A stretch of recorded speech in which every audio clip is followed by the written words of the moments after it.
First of all, thank you very much for coming. This is definitely, I would say, the hardest film of my career. But I think for me, my biggest inspiration was Mary herself and how hard the team worked on making this film happen. I think, Umang and his vision and how far he wanted to take it, the writers on the film, our crew, which worked, crazy hours of 18 hours in the rain, in the cold, in really tough conditions. Sanjay sir, who took out time from all his meetings and dealt with me coming and opening the door and saying, sir, I need your help.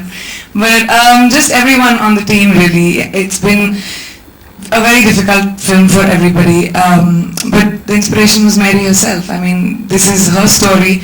And I was just very happy when, she saw the film. She called me up. She said, she cried in 2-3 places and she was really overwhelmed. So for me, that's a testament of the fact कि हमने कुछ ना कुछ तो सही किया होगा.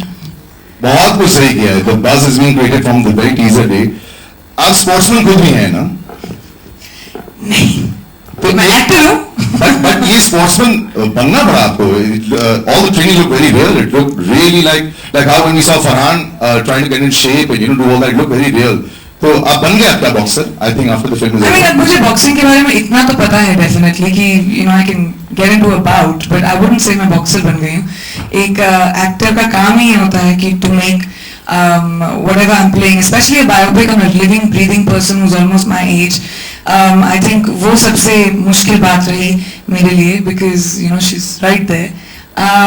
But yeah, physically मुझे बॉक्सिंग सीखनी पड़ी 2 बार इनफैक्ट क्योंकि हमने फिल्म को 2 बड़े शेड्यूल्स में किया था. ट्रेनिंग करनी पड़ी of course, but all of it comes with the territory ना. अगर बायोपिक लिया है तो ठीक से तो करना पड़ेगा. I don't want to know who you're practicing with off camera, but just check करने के लिए just to see the punches are going right. But I think we're going to leave it open to the media in just a bit. But you've got somebody very important to call on stage. Yeah, well, I think this film would not have been made at all if it wasn't for the idea by the makers of the film, which would be Sanjay sir and Umang. So I'd like to call them on stage one at a time. A filmmaker who has always had the panache of making movies and telling stories in a way that only dreams are made up of. And this is a film which needed a filmmaker who has that kind of vision. Someone who can pick up on the idea of the fact that a small town girl with big dreams in her eyes can go and conquer the world. I'd like to call on stage this dream into a reality. When Umang first came to me, I've known Umang for years now, okay? Because हमने इतने सारे stage shows किए हैं साथ में. And when he came to me with the idea of the film, of course, as a first-time director, he was a little unsure what I'll say, what I'll do. But when he started telling me the story and the idea of the story, his vision has been so concrete from the first time which was about 2.5 years ago, when we first spoke about the film.